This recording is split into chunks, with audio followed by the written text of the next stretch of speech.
today. I'm just simply going to say Paul Budenbender and let him tell you all about his grandmother and her story and whatever else he wants to tell. Paul? Thank you. Mainly about the orphan train. My grandma came from the orphan train. When we were younger, we really didn't know a lot about it. She never really talked about it, but when we was young. But when she was getting older, we ended up starting to find out stuff about it, and then still didn't really know a lot about it until the last of my dad's brothers and sisters passed away, and all the stuff was handed down over the years, and it ended up my aunt in Houston, Texas had paperwork or whatever. It was a safety deposit box over in Oldsburg, Kansas, and she ended up with it. And she never, I don't think she ever opened it up or anything. So when she passed away, I asked her kids if we could have the box back to see exactly what was in it. Well, what was in it was the stuff from her, all kinds of stuff. It was her indentured papers from the hospital that was in it. And so then we ended up learning a lot more, and I ended up calling up to the hospital to talk about what I needed to do to get her birth certificate and other stuff like that. And spent like an hour on the phone with the lady, and then she ended up sending me her birth certificate from up there. And then, but then in the meantime, you know, looking around through the box and everything else, we ended up finding her, this is her birth, Original. yeah, you know, the certified that Emma Lips, that's what her name was Emma Lips, and she was born on the 3rd day of August in 1908, and that she, and then they was baptized. This is her baptism certificate. Was baptized on the 4th of August 1908 at the St. Vincent Catholic Church of New York. And then digging in more, like I say, so in 1910 is when she was put on an orphan train. And I don't know if everybody knows how that worked. And got a little deal here. How, you know, I'm going to put my glasses on. Drop the strain in. Yeah. How that worked back then was just kind of read this. The priests in the towns along the railroad routes would notify the family had children in need of homes. The priest would make an announcement to his congregation to ask for volunteers to take the children. At that point, the adults could sign up for the child, specify color, hair color, and the color of the eyes they preferred. Of course, specifying a boy or girl was respected. The priest would notify the family that they could take a restricted number of children with blonde hair or blue eyes, brown hair, brown eyes, black hair, blue eyes, or certain darkness of skin. Is that, you know, and that's basically how it started to get her here. The priest had to, then he sent a letter back, and that's mainly the letter to request it. Then they, you know, the founding selected the requested children believed if the child was a fit-in, everyone would be a better served. An indentured form was used to place the children. It was a legal document that gave the foundling legal recourse without going to court. Should the placement not be satisfactory and the child had to be removed, often called an early form of adoption. It was not adoption as we know it today, because with adoption, a child is legally a parent's natural child. Indentured children that were not legally adopted were ineligible for inheritance unless the adults left a will specifying the indentured child was to be given an inheritance. And that's how it starts. And then my grandma, they requested, she came out here and and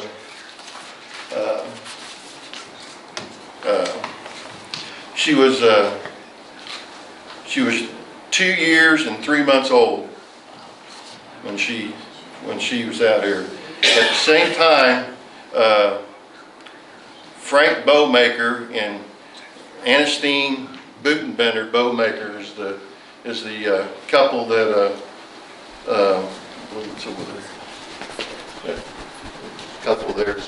They're the ones who requested to have him come out. At the same time, they requested a boy to come out with her, and his name was Harry Simmons. He was 2 years and 7 months. For years, we always thought they were brothers and sisters. We didn't know that they were from completely different families, you know, at the time when we was growing up. And then, and so then they came out, and then, and they came to Duluth, is where they got dropped off at. And then, and we don't know why, because the Bowmakers were supposedly, and we have not found out anything, we're still looking into it, was the Bowmaker family was north of town here, kind of up where Clint lives today in that area. Right in that area. But we haven't found any. That's where that original family homesteaded at back then. And then my family, all this family here, they all was homesteaded in Spring Creek, north of Fostoria, up there by the county line, is where they all came from. And then Anastasia's family back then is right here. That's all her brothers and sisters, and that's the mom, back then. And like I say, you see, like Kate was one of the first ones born in, you know, in 1866 or whatever, you know. And the Kansas became a state in 1861, so, but they've been there a long time. Also, I don't know how much they want to know about the indenture. They had this is basically, I got her dug through the box and ended up, this is actually the contract or what they had to have, what they sent out with the kids or you know, at the time. And I'll just read the first paragraph. This indenture, this is for an indenture for a female child. This indenture made the second day of November in the year of the Lord 1110 between the New York Foundling Hospital, a corporation organized under the laws of the state of New York party of the first part, and Frank Bowmaker, Anastasia, the wife of Bigelow, Kansas, state of Kansas, parties of the second part. And that's, you know, how it's, you know, it all, and then it says, whereas Emma Lips, female child of known age of 2 years and 3 months, we herefore, pursuant to the provisions of the charter of the corporation received and taken, now is under its care and custody, and has now, in the judgment of the board of directors, arrived at the sustainable age, and she arrived at the suitable age for the corporation to indenture. And like I said on the first thing, they indentured these children, that you couldn't adopt them. You could adopt them after they turned of legal age, which I believe back then was like 13. So, but they couldn't be adopted until after that. And the reason why, because if something went wrong, they could come out, and they did come out, after, if you read on in there, they come out and done the visit. They come out, and they sent somebody out from New York every now and then, and they'd visit these children. And if something wasn't right or anything, they could pull them right away and take them with them. But if they were adopted, they had to go through the courts. So they had to file, and it was, you know, they didn't have time for that. So that's the reason why they couldn't be adopted at the time. And then, and the same thing, if you didn't get along with them and you wanted to send them back, you could just send them back. And it would, you know, no, you didn't have to go through court or anything like that. Then she, like I say, grew up over like Bigelow over there, and I don't know if you can pass this around. This is her, when she went to school. This is April 19th, 1919. This is a book from the Springside School, and it has the name of the teacher and the kids that were in the class. Oh, you guys can pass that around. And you can notice with all these kids and the hat and everything, you can notice that a lot of them ended up marrying a lot of their classmates and stuff that were in there because, you know, that was around. And then she married my grandpa, which is Joseph Budenbender, which is Vincent's, was my great-great-grandpa, I guess, son. And they ended up marrying, well, you would have thought they was cousins, but since she's adopted, there's no, and then she was 16 when they got married, and he was 24, and they ended up having like 5 kids, which are, is one of my dad, then Karen Kelzer, it's her mom, and my dad are brothers and sisters. So she's, you know, her grandma is an indentured servant, or I really can't say adopted, but came from the orphan train over here. And passes. Like I say, this is a picture that's when he's a little bit older of her and her her brother at the time, but Harry. Both came over and at that same time. What else I got to say? Like I say, there's all kinds. It's interesting to read this indentured deal because it'll go through. You know, they had to school them. They had to write back every 6 months. They had to write a letter back to the hospital, tell them how the kids were, if they were still alive, if they ended up giving them to somebody else to take care of because they couldn't take care of them. So they had to do that every 6 months. And I don't know, it's a long statement. It's an interesting read that we found out. And then, like I say, this is the family that was over there back in the 1800s. That's a pretty large family. And like I said, I can go through some of these too. This is, Kate Budenbender. She married a Lauer, and they're still cousins over toward like Westmoreland and Oldsburg and Frankfurt. And then this is Anesthesia. She's the one. Her and Frank is the one that sent over here, and they both. She died. Grandma, like I say, was 16. She was like 1924 is when she got married, and Anesthesia, she died in 1925. So she didn't live to see any of the grandkids or nothing. Frank, he died in 1943. He was 84 years old, but in 1954, he was Potawatomi County. He was considered insane and made a ward of the state of the Topeka Mental Hospital in 1954. So he spent most of his years down there, but he lived a long time. And then, like I say, Gunther's, like Ed Shields, and you can see all the kids they had back then too. She lived to be 85 years old.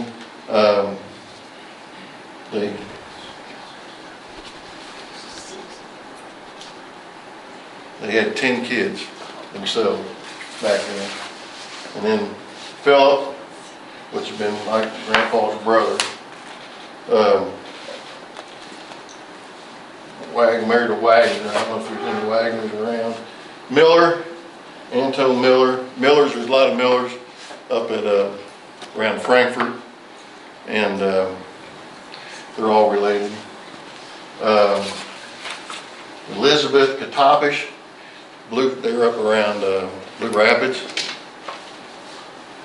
And then they had 2 kids, Rosa, Patria. We really don't know much about these. Even when we had our class reunion, we're not the class, the family reunion, we really didn't get any descendants from them at all. We really don't know much about them. And then Bertha married a Fisher, which is local fishers around here too. Larry Fisher And and yeah. And then Johanna married another Fisher and had a bunch of kids. They all had a bunch of kids. And then Arlen lived up Lillis, kind of. That was Betty Bonger's family on this side. Came from that union there. And that's kind of how the family started down there, and all this went on. Bring you up to date on that. Huh? None of them scattered too far. No? no. A lot of them still around. So, other than that, you got any questions? There we go. I've read quite a bit of it about the Orphan dream. I mean, it starts clear back in like the 1860s and 70s. Any idea, was there anything in there about, it says she was born in a foundling hospital, which I'm assuming she was an orphan from the get-go. Yes. And so she had no knowledge of any of her biological On her birth parents? certificate, it says her mom, her name was Emma Lips, Uh-huh, and and her mom's on the birth certificate name is Emma Lips. okay. Okay, and it says her father's name was Merchant. But no first name or nothing. Wonder if that could have been what he did. Well, that's exactly right, see, and then people got to looking at it, and they don't know if they just put that down for, the male at the time, that's what Merchant, we don't know, because apparently there's a lot of merchants on these birth certificates, I guess, now that they're looking into it. So, who knows, And also, it's a little kind of a curiosity, why did these people ask for for children that young? I mean, I know there's a parameter, but Yep. it's kind of Young. kind of curiosity that they. You come out and put them on a train 2 years old. Were they, did they, did they ever get adopted? No. They didn't get adopted. When Grandma, and that's another thing, whenever they done anything, they had to do, like, if you look in the census, back then, it's her name Emma Lips and Harry Simmons, that was the other boy. When she got married, her name was on the marriage certificates Emma Lips.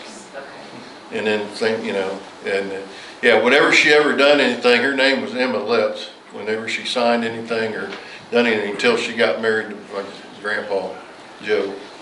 And then that's what they had to do back then. Do you know of anything of her brother, the other one that came with her? Yeah, well, not a whole lot. He Been dead a long time. yeah, he died young. Where we got that? Yeah, right there. Right there.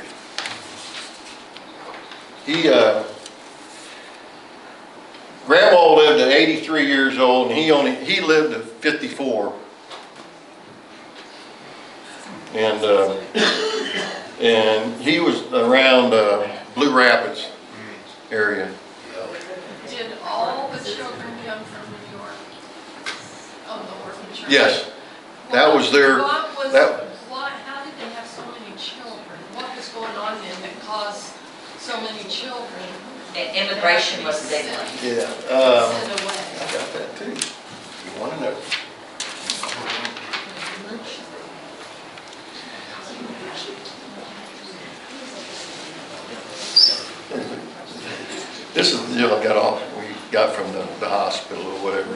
And they claim after the Civil War, one of the gripping of New York's social problems was the abandonment of infants in the streets of the city. Poverty, immigration, inadequate housing, and financial depression were the factors which made abandonment even more present.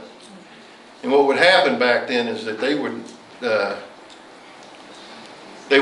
basically back then people would have children and they'd leave them on the doorsteps of either the church with the Catholic Church or the nuns. Is what they did. They dropped them off there. And so, like every morning when they get up and go out the front door, there could be a baby sitting there. And so, or the rich, like in 1869, it no longer became an item of news or even of interest to find an abandoned infant on the doorsteps of a rich family, in the hallway of a tenement, or at the entrance to the convent.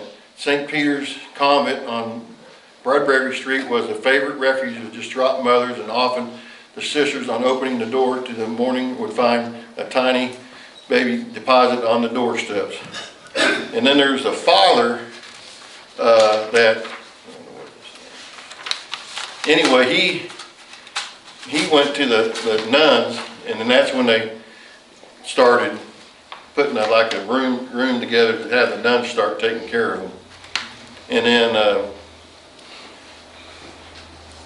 and I really haven't said a whole lot of how they came up with and then I don't know if you know anything or not, how they decided to put them on a train, just other than they had so many of them that they decided to tell all the other priests, like I say, they sent the messages out to have, it was all during the Catholic Church.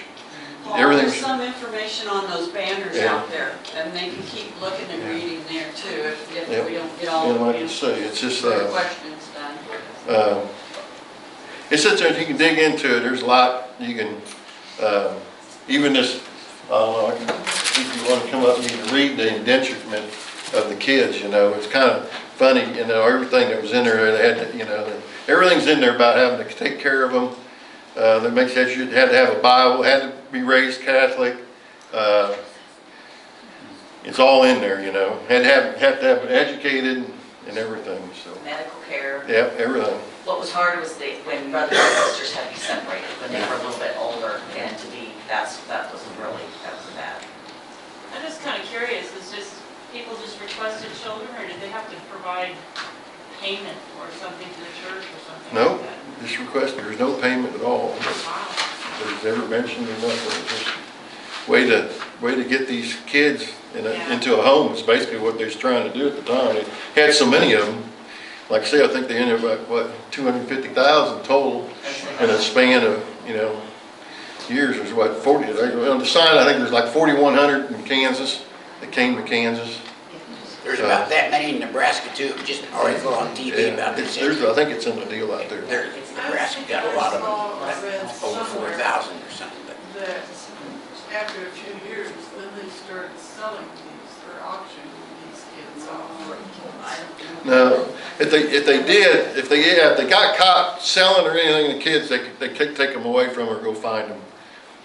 It was surprising for back then how long it took to get information back and forth, but according to everybody, they really kind of kept track of where these kids were at, which was really surprising, But a lot of them died. I mean, or they got sick and stuff, and too, a lot of them, like I say, more than you think, when they were kids, they ended up, something happened, and quite a few of them died. Was there someone that traveled with these kids, or was there just? Oh yeah, when they brought them out. Okay. Yeah, when they brought them out, they do that, and then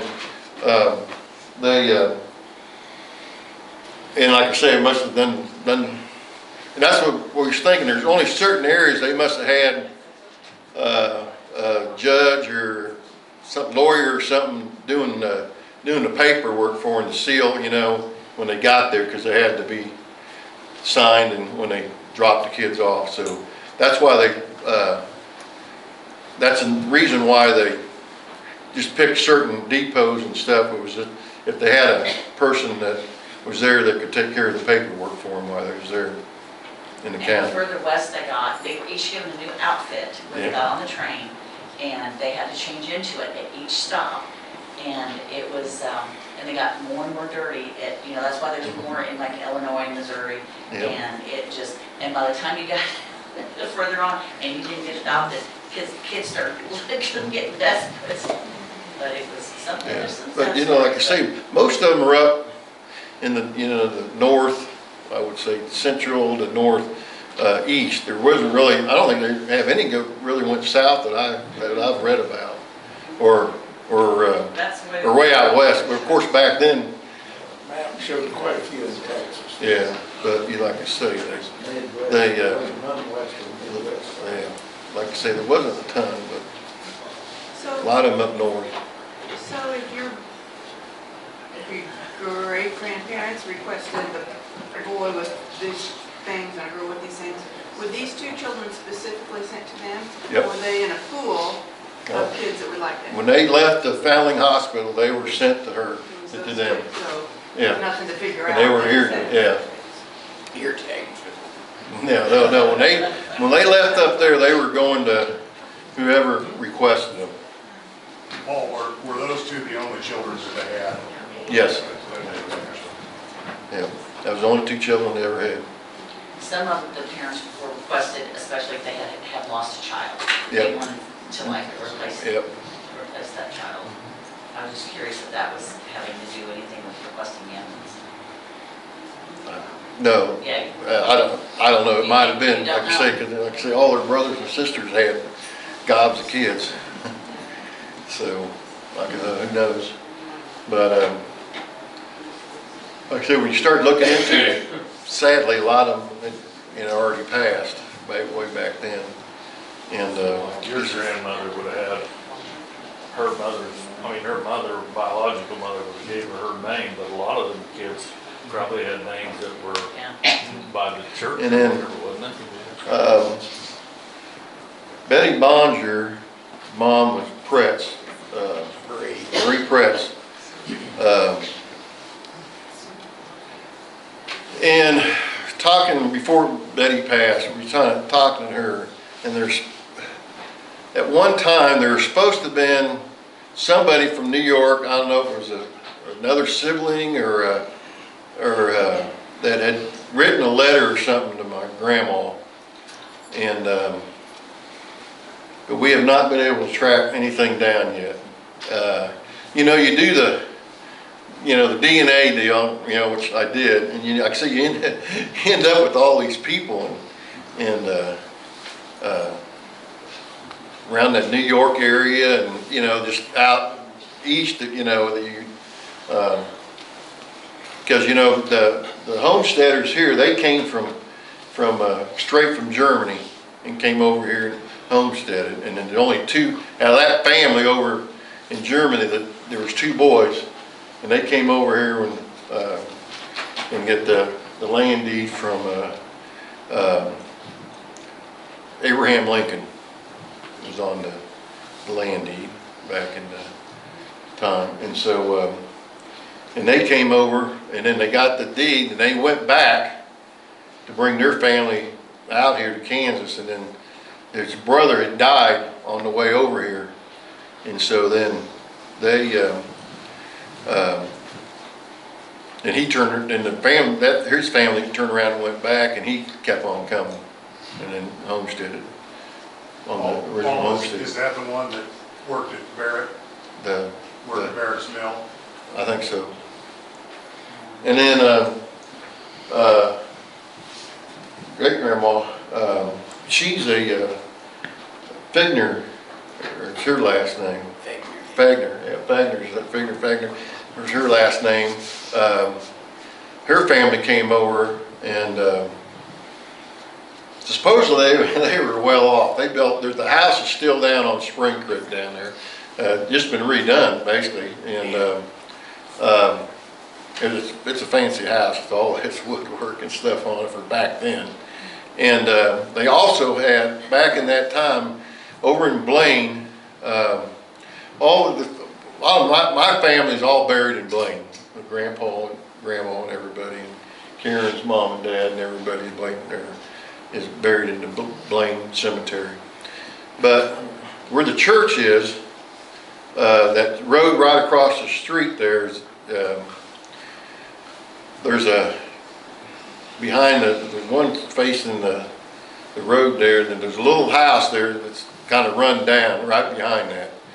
Well, her family built that house for the Budenbenders and everybody, and they would take an oxen from the family farm and come up and do their trading in Blaine and go to church. Alongside that house, there used to be got a picture, used to be some stables there. They raised the oxens up there toward the end of the week, or I think it was Friday or whatever, because they actually had mass on Saturday.